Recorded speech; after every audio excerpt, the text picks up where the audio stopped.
Hey everyone, welcome to another episode of Career Retrospectives. I am joined and always forever will be by my good man Kyle and Mike. What's going on, guys? Hey, Hey, what's going on? Sorry, I got a barking dog here.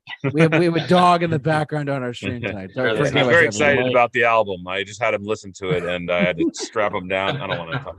Please, We please don't call You, PETA on. you yeah, set the dog whistle off on him. Exactly. yeah. Exactly. It must have been Brendan Urie's highbrow vocals. What's going on? So, Exactly. anyways, but as the title of our stream tonight suggests, we're going to be breaking down the latest and most recent release by Panic at the Disco, Viva Las Vegas. Just kidding, Viva Las Vengeance. We're excited to talk about this one tonight. So, should be an interesting broadcast. Let's start with Kyle. Mm. Should we start with Kyle? That's a better question. I can start it. All right, well, we're gonna start with Kyle. Kyle, what are your initial impressions and whatnot going into the latest Panic at the Disco release? All right.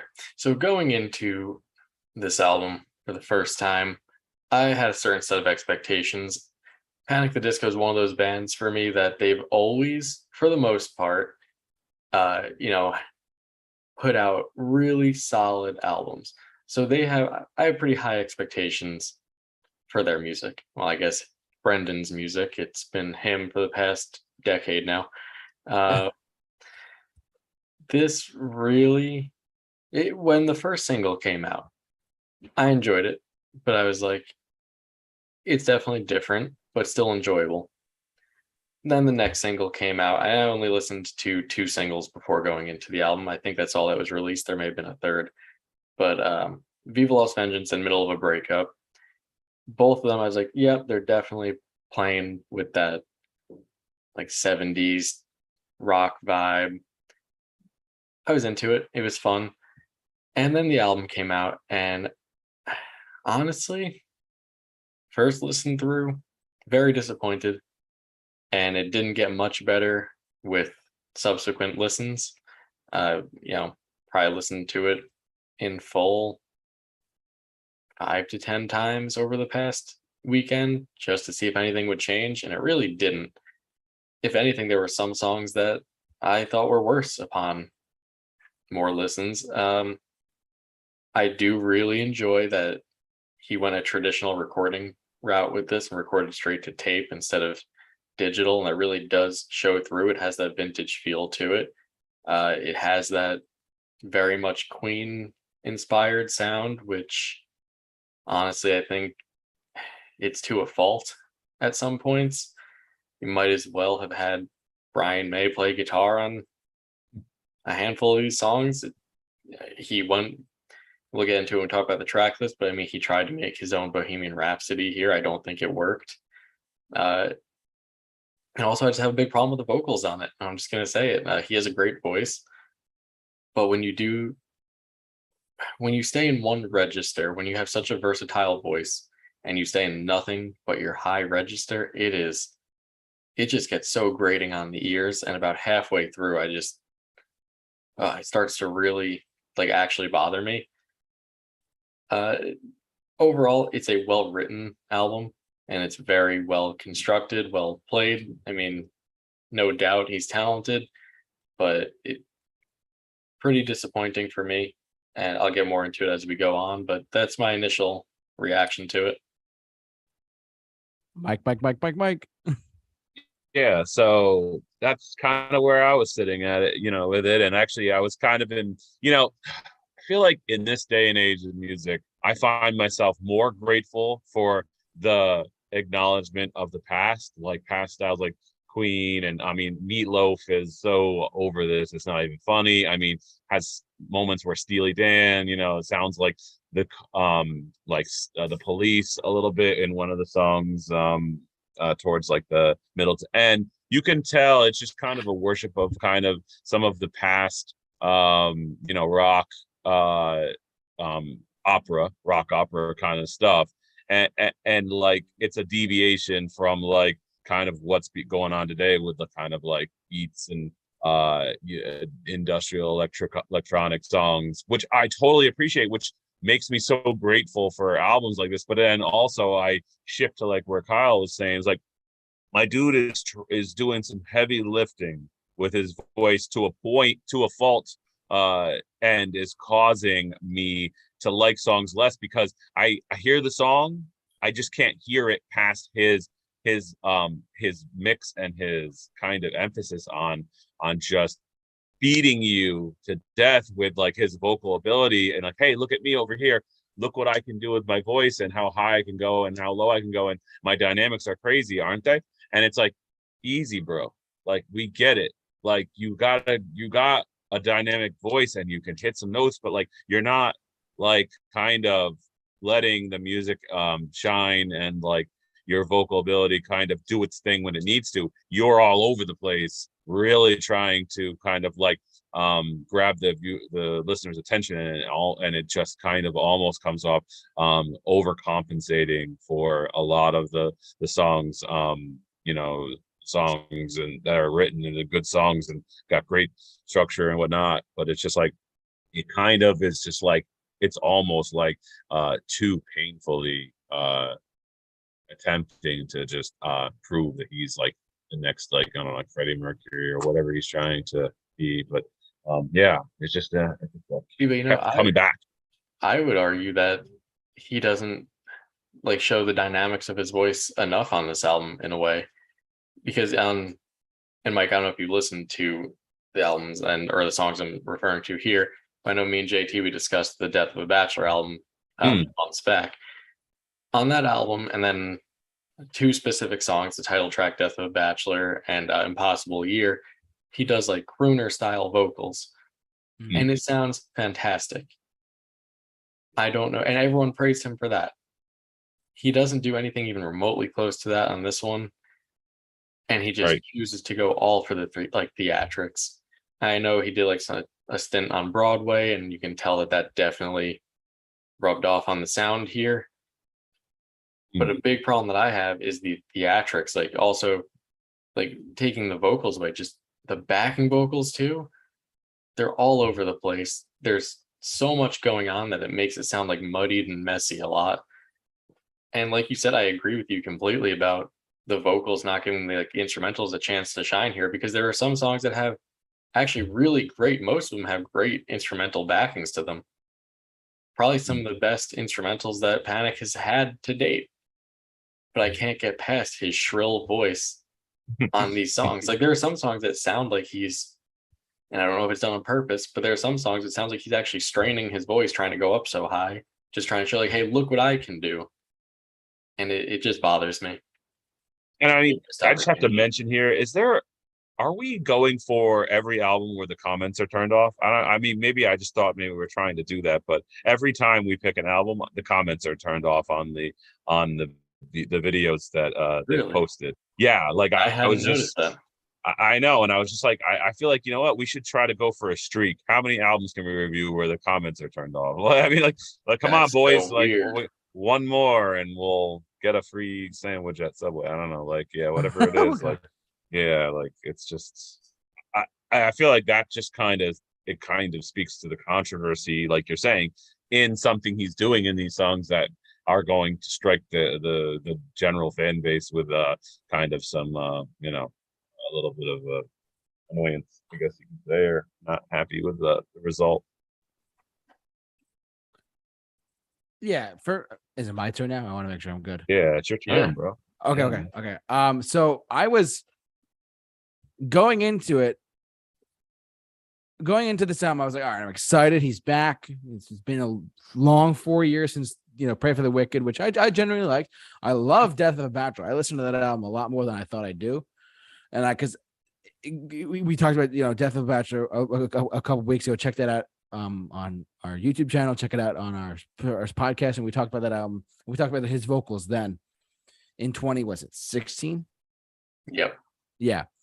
Now it's 2022. I mean, he's got a little older, but it really, I want to emphasize the points that both Mike and Kyle brought up separately.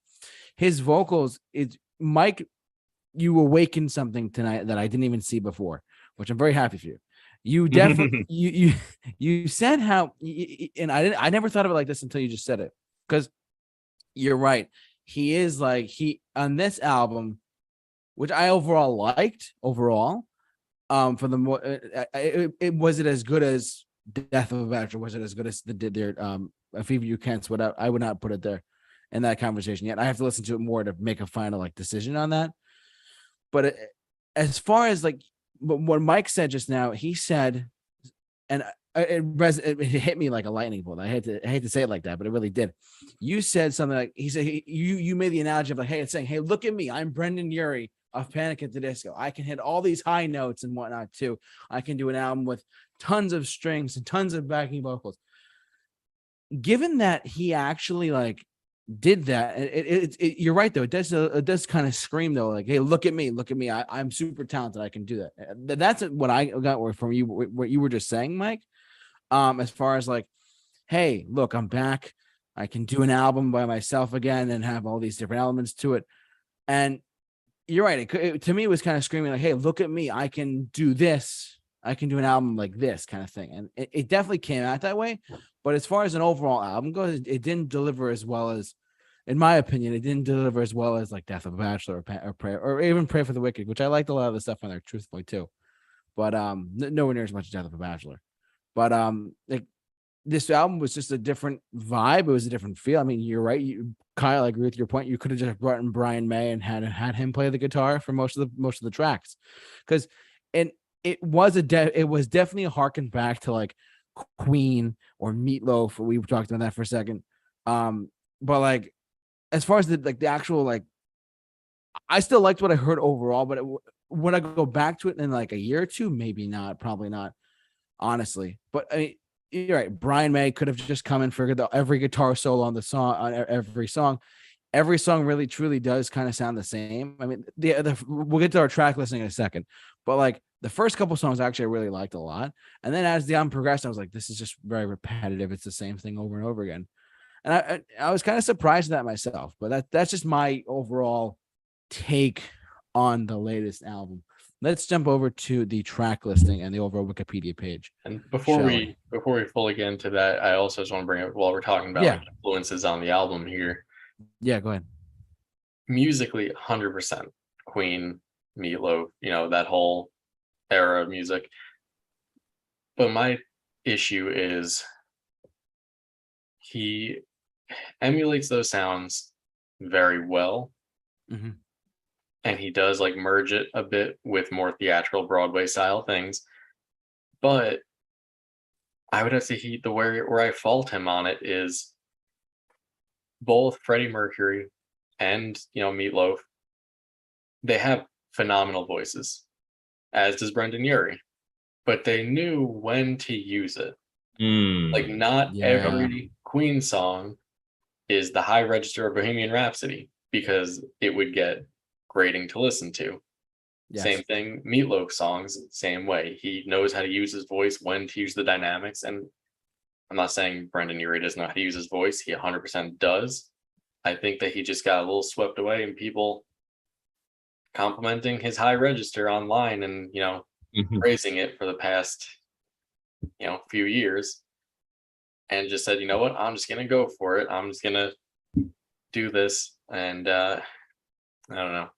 One trick pony. Yeah. And it's funny you said it. I said those exact words while I was listening to the album, and I was thinking, I was like, the definition of this album is lacking the idea of like when to use something. It's just like using it over and over again because like it's impressive, and it just he wants to come off like that's ultimately his gonna be his just spontaneity in changing of from note to whatever. It's just like he wants to come off like at any turn he could just belt out a high note to go back into the low, and look how flawless it is, and it just like hurts it because if it did it and stopped doing it and went back to doing it again, it would be great. But it's just like every freaking like it's just like someone going, look at me, hey, like I can do this, and it's like relax. You know what I mean? It's like when you're at a child's birthday party and there's that one show off kid in the bounce house that's like, look at me, watch me do a flip, I can do a flip. And you just watch it over and over again. That's what it feels like. Yeah, you're just like, we get it. Like, relax. Like, show us something else. Like, you know, yeah, 100%. Yeah, I mean, we're all pretty much on the same page there. He's like, look at me, look at me, look at me, and then sure enough, it's like we got the album we got. Let's jump over to the track listing, shall we? So for the if you're listening to us, we're on the Wikipedia page. If you're watching us, check it out. Let's go to the track listing. So Viva Las Vengeance opens up the album. Middle of a breakup, Don't Let the Light Go Out, Local God, Star Spangled Banger, God Killed Rock and Roll, Say It Louder, Sugar Soaker, Something About Maggie, Sad Clown, All By Yourself, and Do It to Death. Kai, you want to go first? Absolutely. All right. So I just noticed something very fun. I'm going to start with just my overall thoughts on the track list here. Yeah. And JT, I think you mentioned it earlier. The album actually starts off pretty good. Yeah. The first 5 songs on here, I think, are pretty good. Viva Las Vengeance, Middle of a Breakup, 2 of my 3 top songs on here. Yeah. I will say no song on here got a 10 out of 10 for me, but those were pretty close. They gave them a 9. Don't Let the Light Go Out, not bad, not my favorite, but it's pretty good. I don't think it has great transitions into the chorus, which is a problem that I found with a lot of these tracks. Is shockingly enough, there's not many memorable choruses on the album. There's only a handful of songs that after they're over, I'm like, that was catchy. And I've had maybe 2 or 3 stuck in my head. But overall, some of the transitions are just questionable. The choruses kind of bring the songs down at times. Local God, I thought was really, pretty decent. And same thing, Star Spangled Banger, catchy and fun. Again, I think that the chorus kind of weird. But then after that, the album takes a huge downshift for me. God Killed Rock and Roll, that's the one I mentioned earlier. Kind of his attempt at like a Bohemian Rhapsody type thing.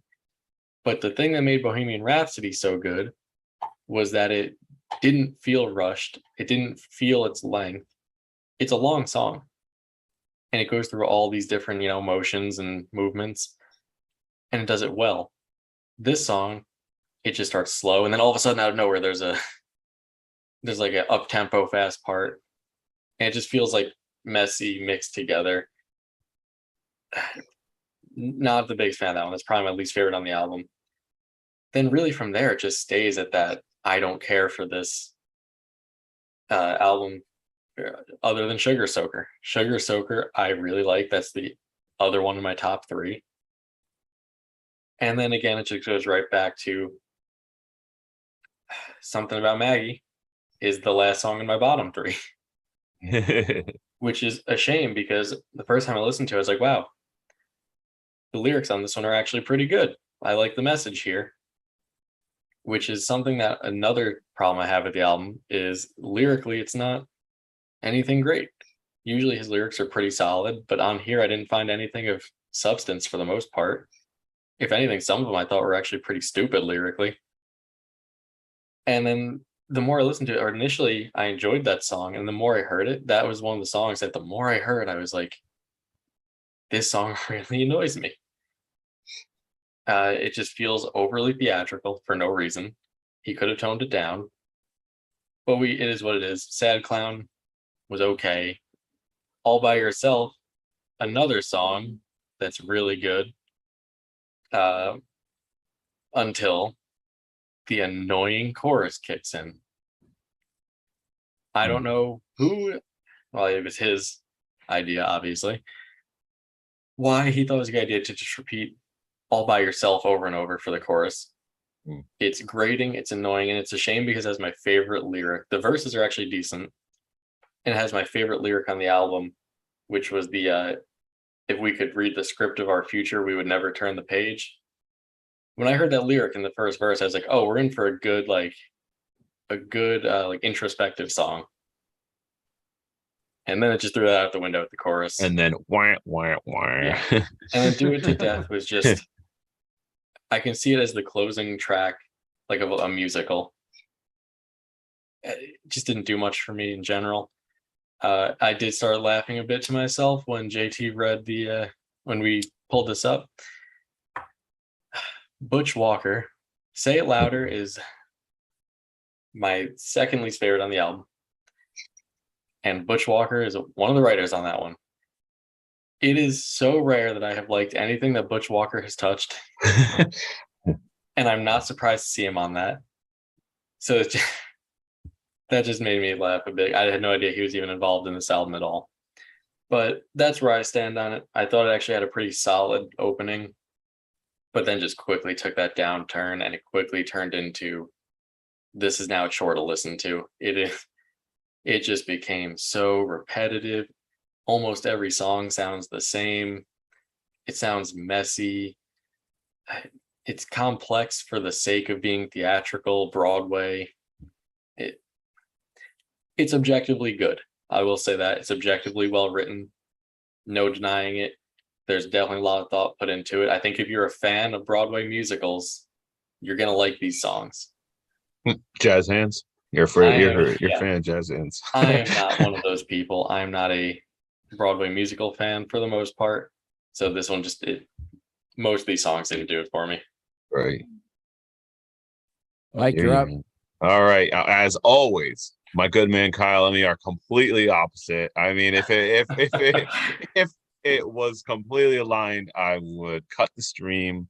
I'd show up at his house and I'd just be like, where have you put the real Kyle? I want him now. Take him out of that trunk that's screaming, please let me out. But yeah, so basically I'm the complete opposite. It started off kind of gimmicky to me. Viva Las Vegas was that, and Local God were two of my least favorite songs. Local God was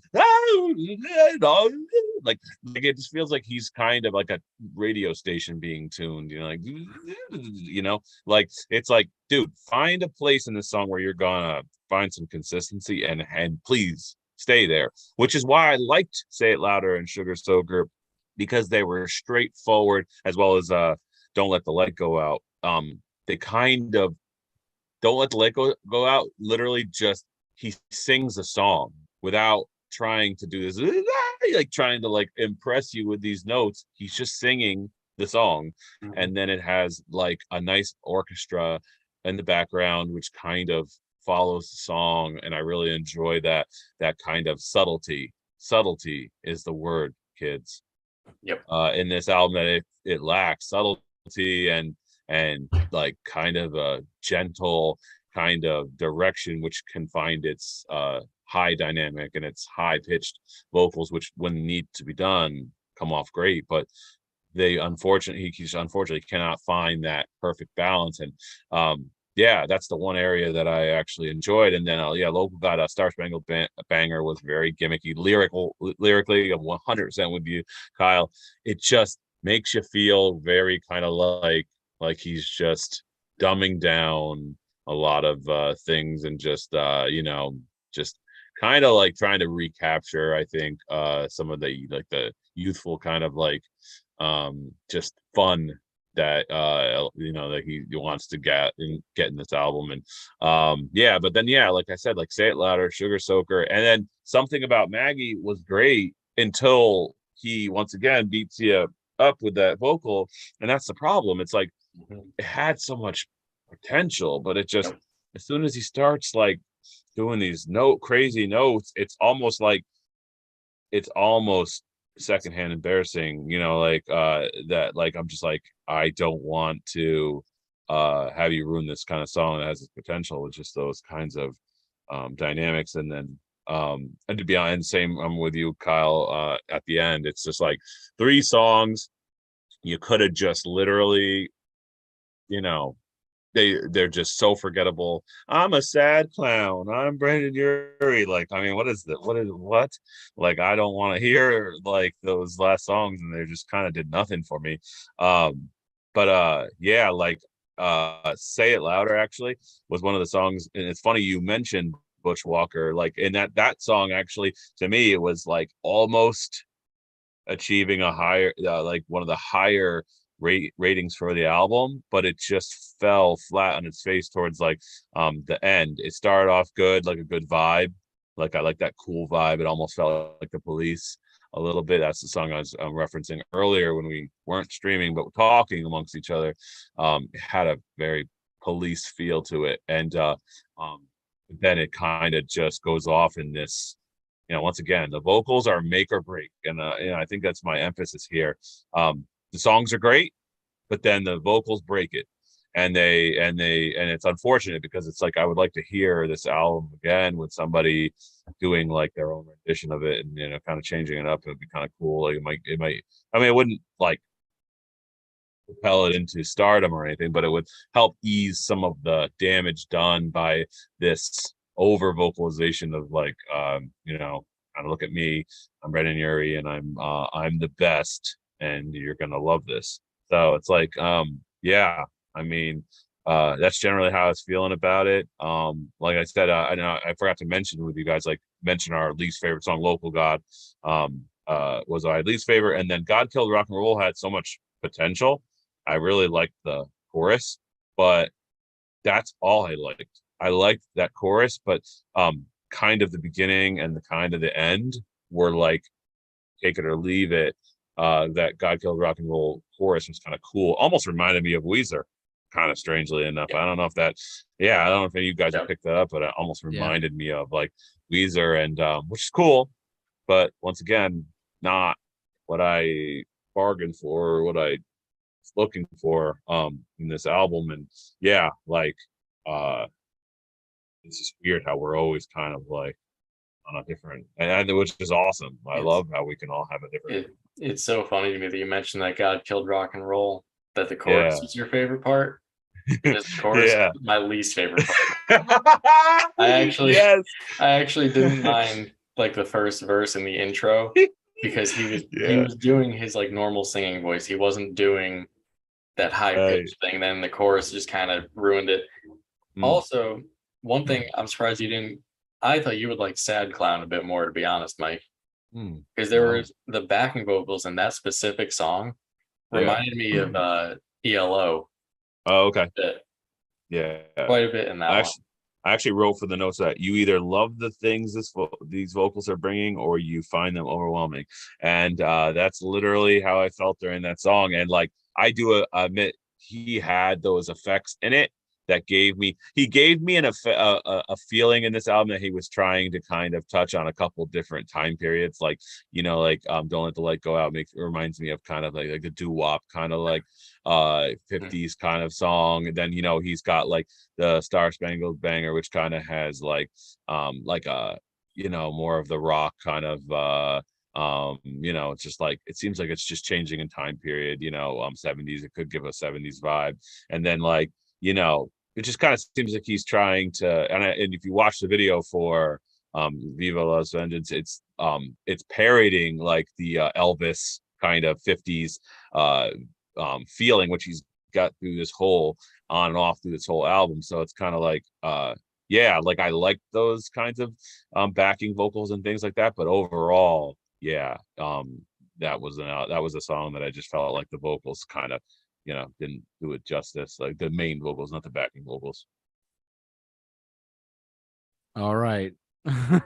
It's like no pressure. Here we go. No, come on, JT. I'm ready to rip this one. No, I'm just kidding. Honestly, I would say like so. We just said a lot. Standout tracks for me though. Damn you both. Title tracks are my guilty pleasure. It's so I love Viva, like Viva Las Vengeance, the title track. If it was just an EP single, I'd be like, yeah. But the fact that it's a title track to an album, I'm like, all right, I gotta take it for what it is. But standout tracks for me are the title track of Viva Las Vengeance and the middle of the breakup. And I will say I did like Don't Let the Light Go Out, but I think we can all agree this album is very, very front loaded. Is that a good term to use for this? Like in general, like the first, like concept, the first 5 tracks. Yeah. Like Mike said, the first like 3 or 4 tracks. You know what I mean? And I just realized something ironic. "Do It to Death" is kind of what he's doing with his vocals. Like I every time we do a review, I find something relevant in the title, but that is what he's doing. It's like I'm gonna do this until I die, and like if it causes me to die, I don't care because this is what I do, and I'm gonna do it to death. Like it literally sums up the general like approach. Sorry, didn't mean to cut you off, but I was just looking at it. No, and you just He it's is funny. doing it to death. I'm gonna segue, but based on what Mike just said, I was actually gonna bring that up because do it to death, Mike. You're great. This is why we have you here. But like, doing it to death, it's funny because I'm thinking about it in like in the long run. If he's gonna perform some of these songs live in the next 10 years, which he'll probably perform like a couple of them. I mean, he's not. His voice might not say the same way. You know, it's funny. I was listening to this album and for the second time today, and I was listening to it, and it's funny. I got two big things, and I'm going to mention All by Yourself in a second. But like one of the things I got was Billy Joel released an album. One of his biggest influences, too, I found out, was he released an album called An Innocent Man. I'm bringing this up because Billy Joel made an album in the mid '80s in his career when he made an album with all high notes, like all these, Uptown Girl, Tell Her About It, all these like Motown type of vibes to it. I bring that up because this sounds like that type of record to me a little bit, because it might not be an apt comparison, but for some reason I get that kind of like he's making yes, he's kind of like, look at me, I'm showing off on my vocals, but in 10 years he might not be able to hit those notes again. Therefore, he might not go back to this material that often. You know what I mean? And I will say, All by Yourself, Kyle, I don't know if you got this reference or not. All by Yourself reminds me of All by Myself by Green Day from Dookie for some reason. Did you get that reference? Yeah. I was like, wait a second, where's Kyle? I have to bring this up at some point because I hear this Trey Cool's I'm all by myself. Like they got that weird vibe from Dookie for some reason. For that, I was like, I have to bring it up when we talk about it because like that just screams it for me. What's up, Mike? JT, don't you know he's gonna do the Bon Jovi point the mic at the crowd when he can't hit those notes? He's just gonna be like, "You guys do it. I'll look at you awkwardly." And that. I mean, don't you know that's what Rob Halford does, and all these other guys who literally like put themselves in a freaking predicament when they just blasted these songs out, and they're like, "What am I gonna freaking do?" But at least those singers, the high note is only part of the song most of the time. This is almost the entirety of the song, and him just belting out at the top of his, his range, and he's just gonna have a whole song like, "All right, guys, here you go. Remember this one?" Here, I'll just put the mic out, and everyone can just do it. It's 2032, and he's touring, and he's like, "Oh my God, guess what, everyone? Hey, remember Viva Las Vegas? Yeah, I'm sure he'll be able to do it in another 10 years. I don't think he's that old. But no, you know what I mean. 20 years from now, maybe he'll just smoke a bunch of Russian cigarettes. I'll just be like, he won't have any voice. That's another reason, though, that I'm surprised he didn't go more toward that that crooner style. Of singing that he was so good at, because that's something you could actually, maintain moving forward. Absolutely. I mean, with Death of a Bachelor, I mean, Mike, I don't know if you check out Death of a Bachelor, like that one song, and also Impossible Year, like the crooning vocals on that. We talked about that before we started, but like the crooning vocals on those two songs in general, like are just so good. It literally, he reminds me of like Michael Bublé meeting Frank Sinatra and that kind of style, but with a rock like beat to it, or like, you know what I mean? It's so, and it's funny. And I brought this up when we talked about Death of a Bachelor last time. I showed my grandfather those two songs, Mike, and they saw Frank Sinatra back in the day when he was alive, and here's my grandfather's like, "Oh my God, Brendan Urie, Panic at the Disco, he sounds like Sinatra," and I'm like, my grandfather got into him, and he keeps asking me, "Has Brendan Urie released a new album yet?" I'm like, "Yeah, but you haven't listened to it yet, So, but he got into him because of that style, and I'm just surprised he did not go back to that type of like that crooner. He could do it. He's got the versatility to do it. But this just showed me like, I'm just gonna scream my head off and do whatever I want. Like, like that's all he's gonna do. And we got the album we got. I liked it overall. I know we're going off on different tangents, but like for some reason he is gonna do it to death. He's gonna be like singing in high pitch. I mean, if he can hold it, great. But I mean, look at John Bon Jovi. He's now 60. He can't do Living on a Prayer anymore, that's a shame. So And then All by Yourself is when the band left. They're like, "Yeah, you go ahead and do that. We're gonna be over here just hanging out. Do it to death, all by yourself, brother." But I mean, that's where I pretty much stand on track listing. I mean, it's very, very front loaded. The first three tracks I really like. Title track is my favorite. Go figure. But the rest of the album is just like repeat, copy, repeat, copy, repeat, and I'm like, all right, well, we got what we got. It is what it is, like we said initially, but. I did like it overall. I mean, am I happy with it? Sure. You know, I mean, but I did like it overall. And there's a couple of tracks I go back to quite a bit. Like the standout tracks to me again are Viva Las Vengeance, Middle of a Breakup, Don't Let the Light Go Out, and truthfully, Sugar Soaker. And I will say this too. Butch and Kyle, I agree with you 100%. Butch Walker needs to just quit the music industry completely. He needs to just get out of the business because everything he touches does not. But just to put this out there, Butch Walker, if you want to come on the stream, we will welcome you 100%. But we will please debate your writing and producing skills. Yeah, look, we'll have like the worst guests on just to state how they feel. It don't matter if we dislike you; we want you to come on, just to bring You could come on and curse us out for an hour for all I care.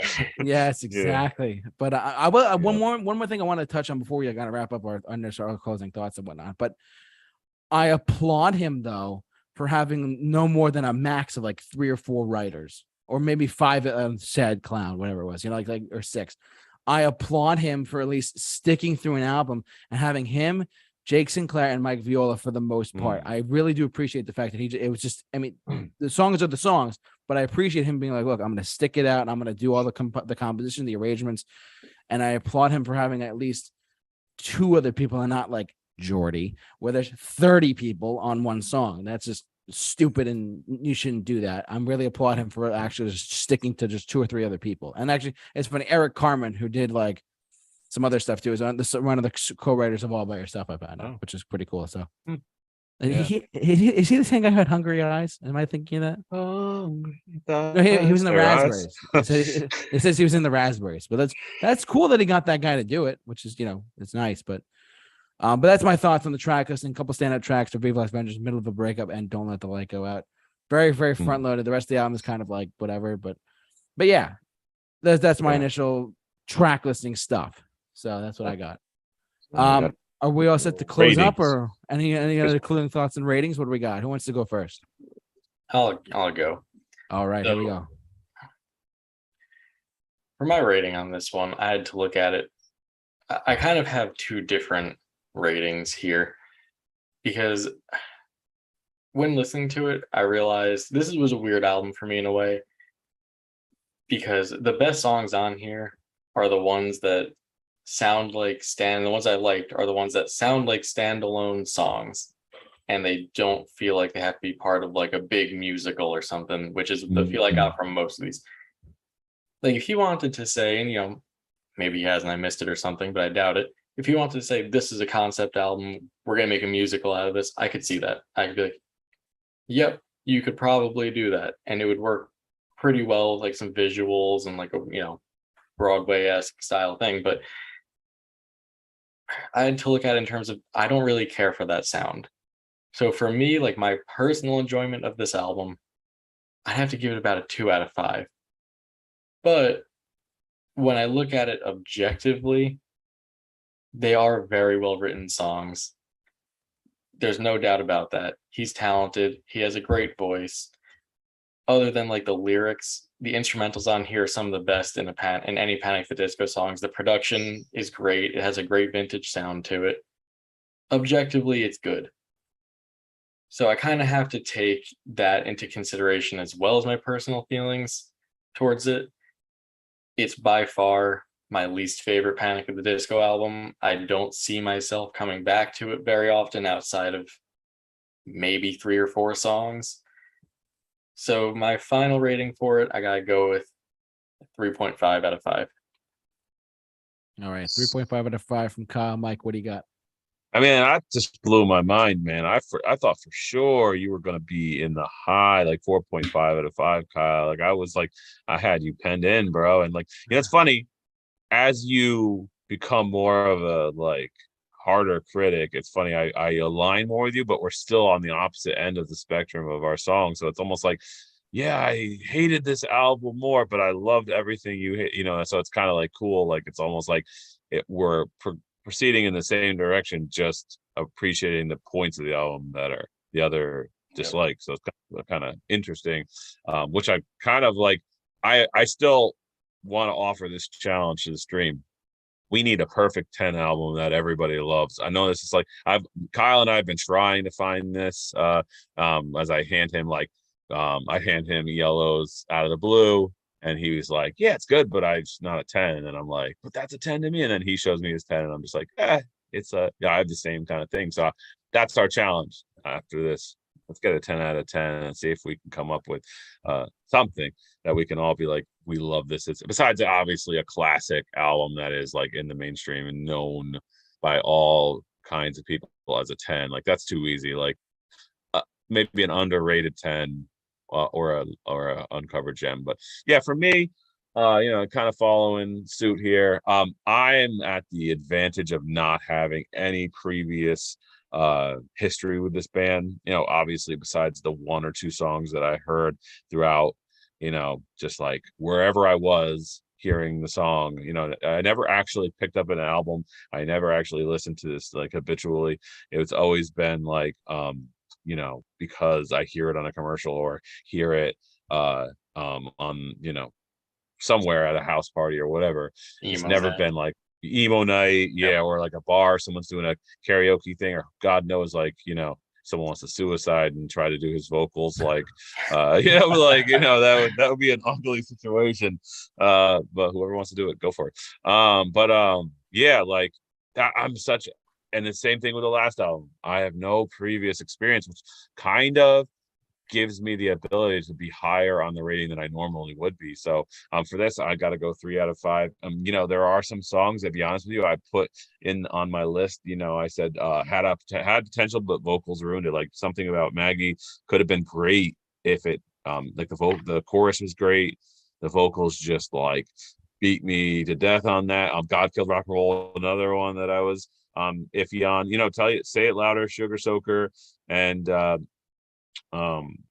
Don't Let the Light Go Out. All obviously Middle of a Breakup was actually pretty decent too. Middle of the Breakup almost actually reminded me of like a classic kind of sound from this band. Maybe I'm completely wrong because I don't have an understanding of that classic sound, but from like the previous songs I'd heard from this band reminded me the most of that song. Maybe I'm just crazy, but I couldn't go higher on it. I definitely could go lower as I listened to it. God knows that could possibly happen, but throughout listening to it, luckily I didn't have any previous experiences. Just like 3 out of 5. It's like a pretty good rating for me. So JT. Here we go. Tiebreaker. No, I'm just kidding. My overall rating is a solid. Given the fact that it is Panic at the Disco, it is still a band that I love quite a bit, and that I got into with Death of a Bachelor, and I went back and went through all their discography, and when Pray for the Wicked came out, I was like, I gotta see him on the tour, and I saw them there, and they were great live. I know Kyle hasn't seen them, sorry, but they're just that good live. They're really good. But as far as this album goes and a rating goes, I'm gonna be a solid 3.75. Truthfully, I did still like elements that I like musicals. Don't judge me. Boo that man! How dare you? How dare I? I know, like you're not a rock fan. Get out of here. No. But I there are some people who really like musicals. Those people I'm like I question, but there's some that I like, some I don't. Whatever, but. Certain elements I did like, the elements that I did like outweighed the parts that I didn't like. So it saw 3 point, like, actually I'm gonna go a little lower. Whatever, 3.5 out of 5 for me personally. It's still good. It's good for what it is, but it is unfortunately what it is at the same time. So I saw 3.5 out of 5 for me personally, and that's coming from a guy who Death of a Bachelor I still listen to on a semi-regular basis. In general, I love that record. Yeah, me too. It's so good. I mean, like we could talk about that all day. Really, it's a timeless record. But this is what it is. This is our most recent release, and this is what we got. But 3.5 out of 5 for me. That's where I currently stand on that. So, is that it, gentlemen? Do we have any other concluding thoughts? Anything else that we're going to talk about? Or last thing I got to say is just that I respect the hell out of Brendan Urie and all the past members of Panic at the Disco. They've never made the same album twice ever in their career. So I look forward to what they got, after this. I'm sure it'll be another few years. What he got. No. Yeah, well, yeah, now you're right. Yeah. it's just weird referring to a band name as a he, but yeah. It's like I Adam will say that Levine this too. album reminded me a lot of JT has been following them since. I feel like I have a different perspective than either of you on Panic at the Disco. Mike, you know, like this big singles that you hear like on the radio and out, and JT got into them during the Death of a Bachelor phase. I got into them when they first came out. Oh, Like, he's the right hipster. when the Hipster. first album came out and was like blowing up, like that's when I got on the train and I followed them ever since. So this album reminds me a lot of the Pretty Odd days when that came out, when it was so divisive in the fan base because they went from being pop punk emo to all of a sudden they just put out what could essentially be a Beatles album. Yep. So I see that again, like this reminds me of that a lot, where I think it's going to divide the fan base quite a bit. I don't think nearly as much because people really seemed to dislike Pretty Odd at the time. I personally like it, but I appreciate them, respect the hell out of him, talented guy, and I wish I liked it more.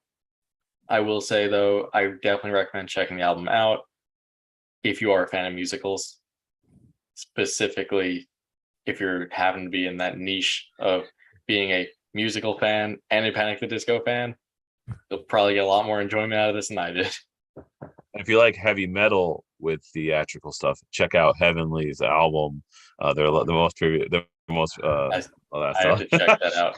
I have that one Heavenly album that you showed me on repeat still to this day. Yeah, it really does showcase that without like it just kind of like does everything and then it does its vocal stuff. So you know what, real quick, if you want to hear a rock Broadway thing, just listen to Green Day's American Idiot Broadway soundtrack. That's the perfect way. There you go. Perfect way. I actually will listen to that because it's the perfect way to make a Broadway theatrical rock sound without going overboard and having all these messy backing vocals and theatrics all over the place in your face. Go listen to that. There you go, man. There you go. You have it. People who came to this album got redirected to other albums. That's never a good sign, guys. But hey, I came for this song and I left with others. It is what it is. But I gotta be honest, I really don't see myself coming back to this one. But the question is, will you see them? We'll see them on tour. Honestly, once I heard this album, I was originally pretty bummed that I wasn't gonna be able to see this tour because I'm busy the day that they're within reasonable distance. Damn. After hearing this album, I was like, I'll wait till the next one. And that's the worst thing about going to see a tour with for a new album. They're gonna just like, yeah, you want to hear this album, so we're gonna like suck up like 4 or different slots of songs for this instead of like playing some of your favorite songs. So like you were saying, sometimes it's good to just skip over and wait till the next one. Yep. I was honestly a little bit relieved in a way. I was like, oh. All right, I guess I can miss this one. It won't be the world's biggest deal anymore. Yeah, right. Unless he breaks up with himself. Oh wait, never mind.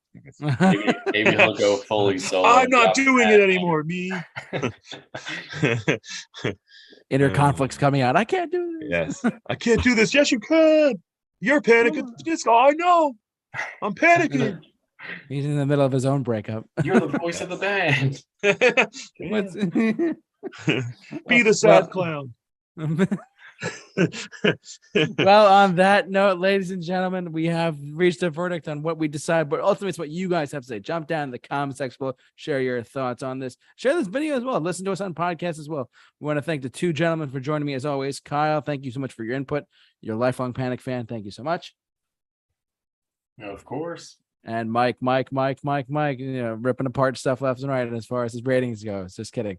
We love you, Mike. But thanks for tuning in as always. I'm the villain, guys. Just like call me the Riddler, because here's a riddle. Riddle me what this. will I hate next? Stay tuned. Exactly. But it's ultimately it's what you guys have to say. Sound off in the comment section below and share your thoughts as well on social media. Follow us on social media at the Super Review Show, and we'll see you guys next week for another episode of Career Retrospectives. So stay safe and take care.